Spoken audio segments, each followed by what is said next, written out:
اللہ وبرکاتہ نحمدہ ونصلی علی رسولہ الکریم اما بعد اعوذ باللہ من الشیطان الرجیم الف لام میم ذالک الکتاب لا ریب فیہ۔ معزز سامعین گرامی قدر، پہلا سوال یہ ہے کہ جب امام نماز پڑھا رہا ہو تو نمازیوں کے آگے سے گزرنا کیسا ہے؟ اس حوالے سے آپ نے آج کے بعد یہ بات ذہن نشین کر لینی ہے۔ یہ بات کئی مرتبہ نمازی جھگڑے کے اوپر بھی اتر آتے ہیں۔ جب کوئی نمازی اکیلا نماز پڑھ رہا ہو اپنے آگے سترہ رکھے، اور یہ اس کی ذمہ داری ہے وہ سترہ رکھے، اور اس کی ذمہ داری ہے کہ وہ پلر کے پیچھے یا ستون کے پیچھے نماز پڑھے، یہ اس کی ذمہ داری ہے۔ اور اگر کوئی دوسرا شخص اس کی نماز کے آگے سے گزر جاتا ہے تو اس کا استحقاق کتنی جگہ پہ ہے؟ تو صالح حسینین اور دیگر جو راجع موقف ہے وہ یہ اس کا استحقاق سجدے کی جگہ تک ہے، جہاں تک اس نے سجدہ کرنا ہے۔ اور بعض علماء کا یہ جو موقف ہے کہ اگر وہ سترہ رکھے بغیر پڑھ رہا ہے تو پھر وہ جتنی حد نگاہ ہے وہاں سے بھی بندہ گزرے گا تو اس کو نہیں گزرنا چاہیے، جھگڑا کرے۔ بھائی بندہ تو جھگڑا وہاں تک ہی کر سکتا ہے جہاں تک اس کا ہاتھ جاتا ہے، تو ہاتھ جانے کی جو حد ہے وہ سجدے کی جگہ تک ہی ہے۔ ایک بندہ آدھے میل سے یا 1 میل کے فاصلے سے گزر رہا ہے تو اس کے ساتھ وہ کیسے جھگڑا کرے گا، کیسے اس کو روکے گا؟ تو یہ بات ان علماء کی رائے کا احترام ہے، لیکن یہ بات درست معلوم نہیں ہوتی۔ اس لیے جو سترے کی رکھے بغیر نماز جو نمازی پڑھتا ہے اس کا استحقاق بھی سجدے گاہ تک، سجدے کی جگہ تک ہے۔ اس کے بعد سے کوئی، اس کے پیچھے سے کوئی گزرتا ہے تو وہ گزر جائے۔ بعض لوگوں نے اس کا 5 فٹ بتایا، لیکن اصل جو سوال اس سوال میں ہے کہ اگر امام نماز پڑھا رہا ہے تو یہ بات یاد رکھیں، یہ خواہ لوگ لڑائی کرتے ہیں نمازی اور مقتدی۔ امام نماز پڑھا رہا ہو تو امام کا سترہ ہی نمازیوں کا سترہ ہوتا ہے۔ صحیح مسلم کی حدیث میں بھی یہ بات اور دیگر حدیث کی کتب میں بھی یہ بات ملتی ہے، یہ بات ذہن میں رکھیں۔ امام نماز پڑھا رہا ہے، امام کا سترہ سارے پیچھے والے نمازیوں کا سترہ ہے، تو کوئی شخص اگر ان نمازیوں کے آگے سے گزرتا ہے صف پوری کرنے کے لیے، صف میں کوئی جگہ نمازی آگے پیچھے ہوا اس کو مکمل کرنے کے لیے، مائک یا ساؤنڈ سسٹم کو ٹھیک کرنے کے لیے، یا کسی انتظامی مجبوری کے تحت، تو اس کو نہیں روکنا چاہیے، اس کو بالکل نہیں روکنا چاہیے۔ آپ کا سترہ ہی نہیں، آپ کا سترہ امام کا سترہ ہے، یہ بات بھی ذہن میں رکھیں۔ البتہ اس کے حوالے سے بڑی لمبی چوڑی احادیث موجود ہے، اور یہ بات سمجھنا کہ اگر نمازی آگے سے گزر جائے کوئی مرد تو نماز ٹوٹ جاتی ہے، یہ بات بھی باطل ہے، یہ بات بھی درست نہیں ہے۔ کالے کتے کی، گدھے کی، عورت کی احادیث موجود ہیں، اور ان کے علاوہ کسی سے نماز نہیں ٹوٹتی۔ اگر کوئی صاحب استطاعت ہو اور دوسری شادی نہ کرے تو گناہ تو نہیں، بالکل کوئی گناہ نہیں ہے، کرنی چاہیے۔ جو مال رکھتے ہیں، دولت رکھتے ہیں، ان کو شادیاں کرنی چاہیے تاکہ معاشرے میں بیواؤں کا اور مطلقہ کے جو رشتوں کی قحط ہے یا کمی ہے ان کو پورا کیا جا سکے۔ لیکن یہ سمجھنا کہ وہ اگر شادی نہیں کرے گا تو گناہ گار ہو جائے گا، یہ بات درست نہیں۔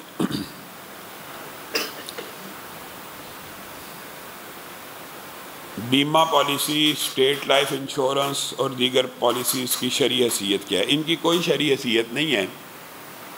بنیادی طور کے اوپر یہ لوگوں کو قائل کیا جاتا ہے، کنونس کیا جاتا ہے کہ ہم 12 جتنے ہیں، ہم 12 جتنوں نے ایک ہزار روپیہ ڈالا ہے۔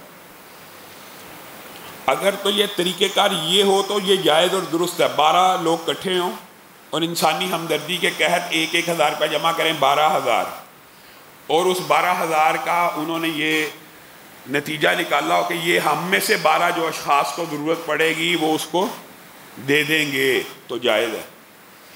پہلی ضرورت جس کو آئی، دوسری ضرورت جس کو آئی، یہ 12 کا 12,000 ان 12 کے 12 لوگوں میں ہی جا رہا ہے۔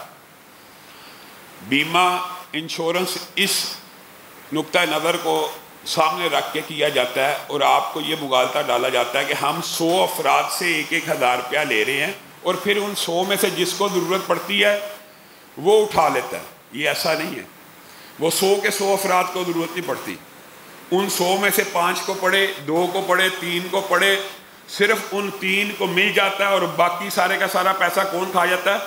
بیمہ کمپنی والے، انشورنس کمپنی والے، اور اپنی تنخواہوں کو ان پیسوں سے چلاتے ہیں جو اس نیت پہ حاصل کیا گیا کہ اگر یہ بیمار ہو جائے گا، مجبور ہو جائے گا، اس کے ساتھ کوئی حادثہ ہو جائے گا تو یہ پیسے ان میں سے کسی کو مل جائیں گے. اگر تو وہ سارے کے سارے پیسے واپس لوٹ جائیں بغیر سود کے تو جائز ہے. اور اگر اس طرح جو انشورنس معاشرے میں چل رہی ہے یہ کسی صورت جائز نہیں ہے جوئے کی. اور علماء نے اس کے حوالے سے بڑی تفصیل سے لکھا. ہاں حکومت جہاں پہ پابند کر دے, مثال دے رہا ہوں کہ یہ حکومتوں کے قوانین ہے کہ آپ نے گاڑی کی انشورنس کرانی ہے, اس کے بغیر آپ گاڑی چلا ہی نہیں سکتے, آپ کے ڈرائیونگ لائسنس نہیں ہو سکتا, آپ کا اقامہ نہیں ہو سکتا, وہاں پہ مجبوری ہے, وہاں پہ آپ یہ کام کریں گے تو آپ کے اوپر گناہ نہیں ہے. لیکن ویسے اگر آپ یہ سمجھیں کہ بعض جو علماء کے فتوے انشورنس اور بیمہ کے حوالے سے ہیں تو وہ جائز ہے اور درست ہے, وہ قطعاً جائز اور درست نہیں. آپ خود حساب لگا لیں, 100 بندوں سے پیسہ اکٹھا کرتے ہیں, ایک بندے کو دیتے ہیں, کیسا بڑا دھوکہ ہے. نیت کیا ہے کہ ان سب کے اوپر تقسیم کیا جائے گا. نیت یہ ہے کہ نیک نیتی سے ہم یہ پیسہ ان کے درمیان تقسیم کریں گے. تو ان پالیسیز کا شریعت میں کوئی بھی ثبوت موجود نہیں. میرا سوال یہ ہے کہ جو 1000 آیات پڑھنے کی حدیث ہے وہ ہم کسی بھی صورت کو پڑھ کے بار بار بھی مکمل کر سکتے ہیں؟ بالکل کر سکتے ہیں. 1000 آیات کو اگر آپ تلاوت کرنا چاہتے ہیں کسی صورت کے تکرار کے ساتھ تو آپ وہ کر لیں. اس شخص نے قل ہو اللہ کے ساتھ تکرار کا پوچھا کہ اگر ہم قل ہو اللہ ہی 1000 آیات کے مطابق پڑھ لیں تو درست ہے, جائز ہے؟ جی بالکل جائز اور درست ہے.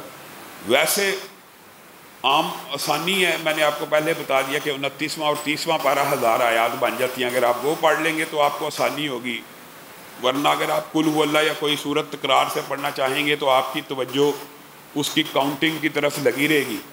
تو ویسے اس لیے کاؤنٹ شدہ ہے 29واں 30واں یہ پڑھنا زیادہ آسان ثابت ہوگا بنسبت ایک صورت کو بار بار پڑھ کے اس کی کاؤنٹنگ کرنا. اعتکاف کے حوالے سے آج پھر ایک شکایت ہے.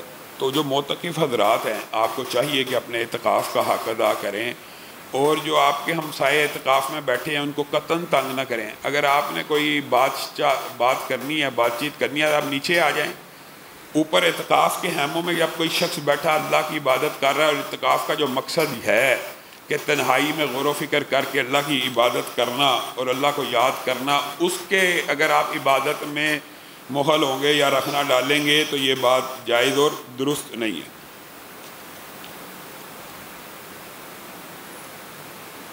یہ بھی آیا کہ اونچی آواز سے دوسروں کو پریشان کرتے ہیں, کم از کم اس چیز کا خیال رکھیں اور اعتکاف کے ساتھیوں کو بالکل تنگ نہ کریں. اعتکاف کی حالت میں بھی کوئی شخص سگریٹ پی رہا ہے, اعتکاف کر رہا ہے یا نسوار کھا رہا ہے, تو اس کا کیا شرعی حکم ہے؟ اعتکاف میں ہو غیر اعتکاف میں ہو سگریٹ پینا حرام ہے. بعض لوگ عجیب و غریب بات کرتے ہیں کہ جی سگریٹ کی حرمت کی کیا دلیل ہے. سگریٹ کے حرام ہونے کی 22 دلیلیں ہیں. 22. سگریٹ حلال کی کسی صنف میں نہیں آتا. اپنی جان کو ہلاکت میں ڈالنا اکیلا ایک ایسا عذر ہے, ایک ایسی علت ہے جس کی وجہ سے یہ چیز حرام ہو جاتی ہے. پھر اس کے منہ سے جو بدبو آتی ہے ناپسندیدہ, بھائی پیاز کھا کے مسجد میں آنے سے ممانعت ہے کہ برش کر کے آؤ, مسواک استعمال کر کے آؤ, بدبو نہ آئے.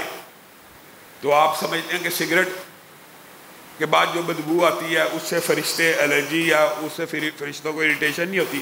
اگر پیاز کی بدبو سے ہوتی ہے تو سگریٹ کی بدبو سے نہیں ہوتی. پھر تمباکو ہے, پھر خبیث ہے, پھر نشہ آور ہے.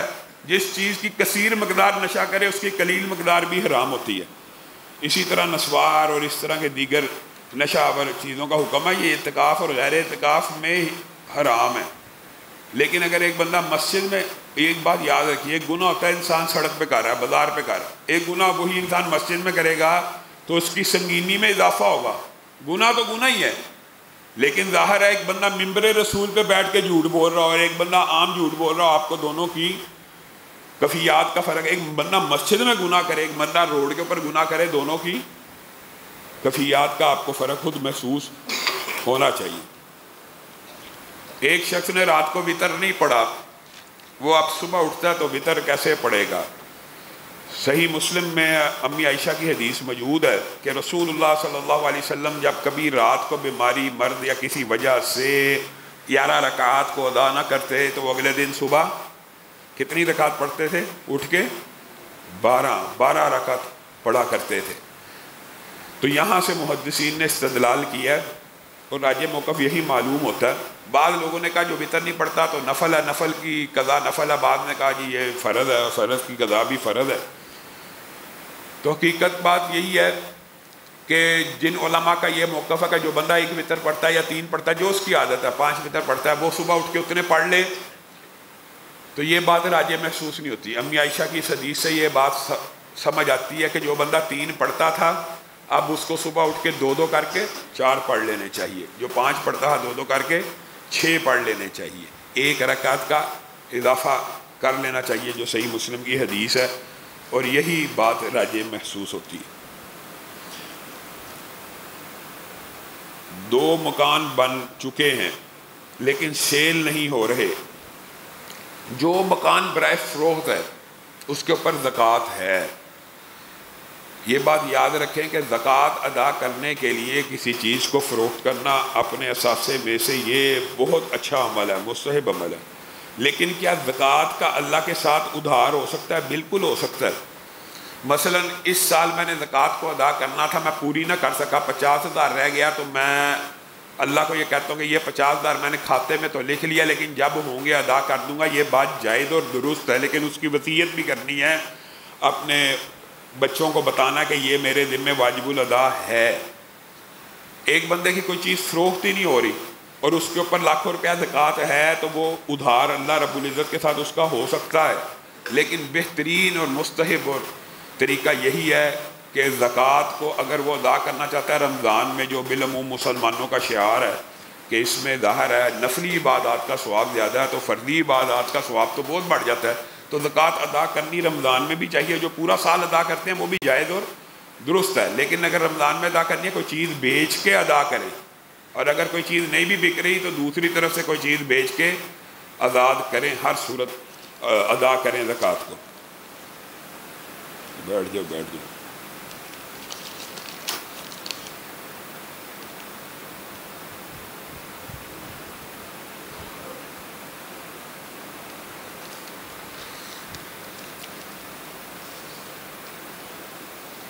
صدقہ جاریہ کا حکم کیا ہے؟ ایک بندہ فوت ہو گیا ہے یا عورت فوت ہو گئی ہے، اس کی طرف سے ہم کیا نیکی کا کام کر سکتے ہیں؟ ایک اصول یاد رکھ لیجئے، آپ کسی بھی فوت شدہ کی طرف سے مالی صدقہ کر سکتے ہیں، مال کا صدقہ، چاہے وہ آپ کا رشتہ دار نہ بھی ہو، دوست ہی کیوں نہ ہو۔ میرا فلاں دوست ہے، میں اس کی طرف سے کنواں لگوانا چاہتا ہوں، اس کی طرف سے مراد یہ ہے کہ میں اپنے پیسوں سے کنواں لگا رہا ہوں اور میں یہ کہہ رہا ہوں اللہ تعالیٰ اس کا اجر و ثواب اس پانی کا اس کو بھی دے دے، تو مالی صدقے کی جو احادیث ہے وہ ساری صحیح ہیں، کنواں کھدوانے کی، درخت لگانے کی، علم نافع پہنچانے کی، اولاد نیک صالح ہو وہ دعا کرے یا نیک عمل کرے، یہ ساری احادیث جو صدقہ جاریہ کی ہیں یہ درست ہے۔ اولاد کا تو ویسے ہی ہر عمل، یا استاد کے شاگردوں کا تو ویسے ہی ہر عمل ان کے استادوں کے لیے اور والدین کے لیے صدقہ جاریہ ہوتا ہے کہ والدین نے تربیت کی تو اس کا نیک عمل پہنچ رہا ہے، وہ مالی نہ بھی ہو تو پہنچتا ہے، یہ بات فرق ہے تھوڑا سا۔ ایک استاد نے اپنے شاگرد کی تربیت کی کہ تو باجماعت نماز پڑھ، وہ جب بھی باجماعت نماز پڑھے گا تو اس باجماعت نماز پڑھنے کی تربیت استاد نے کی تھی تو اس کا اجر و ثواب مل رہا ہے۔ یہاں پہ وہ ہمارے پہ اعتراض کرتے ہیں یہاں پہ مل رہا ہے، یہ یہاں پہ تربیت کی وجہ سے مل رہا ہے، اور والدین نے جو بچوں کی تربیت کی وہ جو بھی نیکی کا کام کریں گے ان کو اجر و ثواب ملے گا تربیت کی وجہ سے۔ یہاں پہ بدنی اور مالی عبادات کا فرق نہیں ہے، جہاں پہ کسی بندے کی طرف سے آپ نے صدقہ کرنا ہے تو وہ مالی کرنا ہے۔ حج کی اجازت ہے کیونکہ اس میں بھی مال انوالو ہے، اس کی بھی اجازت رسول اللہ صلی اللہ علیہ وسلم نے دی ہے کہ کسی کی طرف سے انسان حج کر سکتا ہے، اور آپ کسی بھی دوست کی طرف سے مالی صدقہ کر سکتے ہیں۔ ایک باریک سا فرق ہے جو ہمارے معاشرے میں بہت عام ہے، جس کو آپ یہاں پہ ہم عرف عام میں کیا کہتے ہیں، 11ویں شریف۔ پہلے بھی ایک مرتبہ میں نے آپ کے سامنے رکھا تھا یہ سادگی کے گجروں کا واقعہ۔ خیر مختصر بات یہ ہے کہ 11ویں شریف کے اندر کیا ہوتا ہے کہ پیر عبد القادر جیلانی کے نام پر دودھ دیا جاتا ہے۔ ایک باریک سا فرق ہے، باریک سا، اگر آپ کسی کے نام پہ نظر اور نیاز دیتے ہیں نا کسی غیر اللہ کے نام پہ تو وہ جائز نہیں ہے، اگر آپ کسی کی طرف سے دیتے ہیں تو جائز ہو جاتی ہے، یہ بات ذہن میں رکھنا۔ اگر کوئی شخص یہ عقیدہ رکھتا ہے کہ میں پیر عبد القادر جیلانی کے نام پہ دودھ دیتا ہوں تو یہ جائز نہیں ہے. میں پیر عبد القادر جیلانی صاحب کی طرف سے دیتا ہوں کہ ان کی وجہ سے مجھ پہ کوئی احسانات ہیں، نیکی ہیں، میرے پیر ہیں، مرشد ہیں وغیرہ، میں ان کی طرف سے یہ صدقہ جاریہ کر رہا ہوں اور یہ مالی صدقہ کر رہا ہوں، لوگوں کو کھلا رہا ہوں، یہ جائز ہے. ان کے نام پہ کھلانا جائز نہیں ہے، ان کی طرف سے کھلانا جائز ہے. لیکن ہمارے معاشرے میں اس چیز کو اس لیے پرموٹ نہیں کیا جاتا کہ یہ ایک شعار بدعت بن چکا ہے، شعار بن چکا ہے کہ یہ ہوتا ہی ان کے نام پہ ہے. نظر نیاز غیر اللہ کے نام پہ ہوتی ہے، ان کی طرف سے نہیں ہوتی، ان کے نام پہ دی جا رہی ہوتی ہے. بیت اللہ کے اندر کئی لوگ ایسے ہوتے ہیں جو کہتے ہیں جی عمرہ ہو گیا داتا دربار دیکھ دے آؤ، بیت اللہ میں کھڑے ہو کے ٹیلی فون پہ یہ باتیں ہو رہی ہوتی. تو اللہ کے فضل و کرم سے یہاں پہ ہماری ایک گجر برادری تھی، اس نے ایک دفعہ یہ مسئلہ پوچھا. انہوں نے کہا علامہ صاحب اگر یہ ہماری بھینسوں کا دودھ خشک ہو گیا، اگر ہم نے پیر صاحب کے نام پہ نہ دیا کون ذمہ دار ہے؟ میں کہا میں ذمہ دار ہوں. تو اللہ کے فضل سے 3-4 سال ہو گئے ان کی بھینسیں دودھ بھی دے رہی ہیں اور وہ اب کسی غیر اللہ کے نام پہ نظر نیاز نہیں بھی دیتے. البتہ ان کو میں نے یہ ضرور کہا کہ اللہ کے راستے پہ ضرور دے دیا کرو، اللہ کے راستے پہ. تو اس سے یہ بات ذہن میں رکھیں کہ مالی صدقہ جو میت کی طرف سے ہے وہ جائز ہے اور درست ہے. کرپٹو کرنسی کا دوبارہ سوال آیا، اس سوال کا ہم پہلے بھی جواب دے چکے ہیں. انویسٹمنٹ کے حوالے سے ایک لمبا چوڑا سوال ہے، یہ کافی لمبا سوال ہے. اس کو جو مختصر میں سمجھا وہ یہ ہے کہ کسی کاروبار میں انویسٹمنٹ کی جائے کمیشن بیس جائز ہے کہ پروفٹ بیس جائز ہے. ایک بات یاد رکھیں، اگر تو آپ نے کسی کے ساتھ کاروبار کیا ہے 1 کروڑ روپیہ 1 لاکھ جتنے بھی رقم ہے انویسٹ کی ہے کہ آپ کی فیکٹری کی جتنی پروڈکشن ہے چاہے وہ نفع پہ جائے چاہے وہ نقصان پہ جائے، 1 جوتا پروڈیوس کرے گی 10 جوتے پروڈیوس کرے گی، 1 جوتے کے اوپر مجھے 10 روپیہ کمیشن ملے گا، 10 جوتوں کے اوپر مجھے 100 روپیہ کمیشن ملے گا، چاہے تجھے نقصان بھی ہو جائے. تو اس کے بارے میں علماء نے کہا کہ یہ جائز اور درست نہیں ہے. اس طرح کا کمیشن پروفٹ میں کمیشن لینا جائز ہے، دونوں کمیشنوں میں فرق ہے. ایک بات یاد رکھیں، آپ کو 1 جوتے کے بیچنے کے اوپر 10 روپے پروفٹ ہوتا ہے. جب بھی آپ کوئی جوتا فروخت کریں گے اس میں میرا 20% یعنی 2 روپے میرا کمیشن ہوگا. جائز ہے، 100% جائز ہے، درست ہے. کمیشن لینا جائز اور درست ہے، لیکن ایسا کمیشن جو حلال و حرام یعنی نفع اور نقصان سے ماورا ہو جائے کہ فیکٹری چاہے بیچاری ساری کی ساری لاس پہ جا رہی ہے، اس نے 1 لاکھ میٹر کپڑا پیدا کیا ہے، میرا 2 لاکھ روپیہ کھرا ہے، یہ جائز اور درست نہیں. 1 لاکھ میٹر کپڑا اس نے پیدا کیا ہے اور وہ پروفٹ پہ فروخت ہو رہا ہے، پھر آپ کی اس کے ساتھ پروفٹ ریشو ہو جائز ہے. اور اگر وہ پروفٹ میں ہے پھر کمیشن بھی جائز ہے. یعنی میں سیل ایجنٹ ہوں، اگر صرف سیل ایجنٹ ہوں، انویسٹمنٹ موجود نہیں ہے، اس بندے کا کپڑا میں اس سے کہتا ہوں کہ میں تیرا 1 لاکھ میٹر کپڑا 2 لاکھ کا بیچ دوں گا، میرا کتنا کمیشن ہے؟ کمیشن جائز طے ہو جائے وہاں پہ جائز ہے، چاہے اس میں اس فیکٹری مالک کو نقصان بھی ہو رہا ہو. یہ تینوں صورتیں الگ الگ ہیں، باریک سا فرق ہے. ایسی شراکت اور ایسی انویسٹمنٹ جو اس چیز سے ماورا ہو کہ تمہیں نفع ہو یا نقصان ہو، مجھے نفع ہوگا اور میری کمیشن بنی رہے گی، یہ حرام ہے.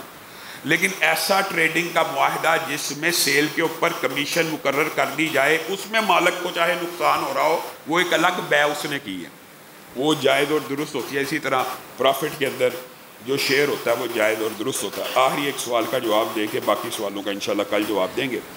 رسول اللہ صلی اللہ علیہ وسلم کے اوپر تو صدقہ حرام تھا، تو رسول اللہ صلی اللہ علیہ وسلم گزر بسر کیسے کیا کرتے تھے؟ تو یہ آپ احباب ڈاکٹر ارشاد الحسن ابرار صاحب موجود ہیں، معتکفین کم از کم اس طرح کے سوالات فقہی ان سے ضرور کیا کریں، اور وہ آپ کو مال فے کی آیات پڑھ کے اور احادیث سے یہ بات بتلائیں گے کہ رسول اللہ صلی اللہ علیہ وسلم جو پورے سال کا خرچ اپنی بیویوں کا لگا دیا کرتے تھے وہ مال فے سے تھا، صدقے زکوٰۃ سے نہیں تھا. اور مال فے ایسا مال ہوتا ہے جو بغیر جنگ کے مسلمان فتوحات حاصل کریں، ان کو حاصل ہو جائے، اس کے اوپر رسول اللہ صلی اللہ علیہ وسلم کا تصرف ہے کہ وہ چاہے جیسے مرضی استعمال کریں. تو رسول اللہ صلی اللہ علیہ وسلم کی زندگی کا گزر بسر احکامات نازل ہو جانے کے بعد مال فے کے اوپر تھا. سبحان ربک رب العزت عما یصفون وسلام علی المرسلین والحمد للہ رب العالمین.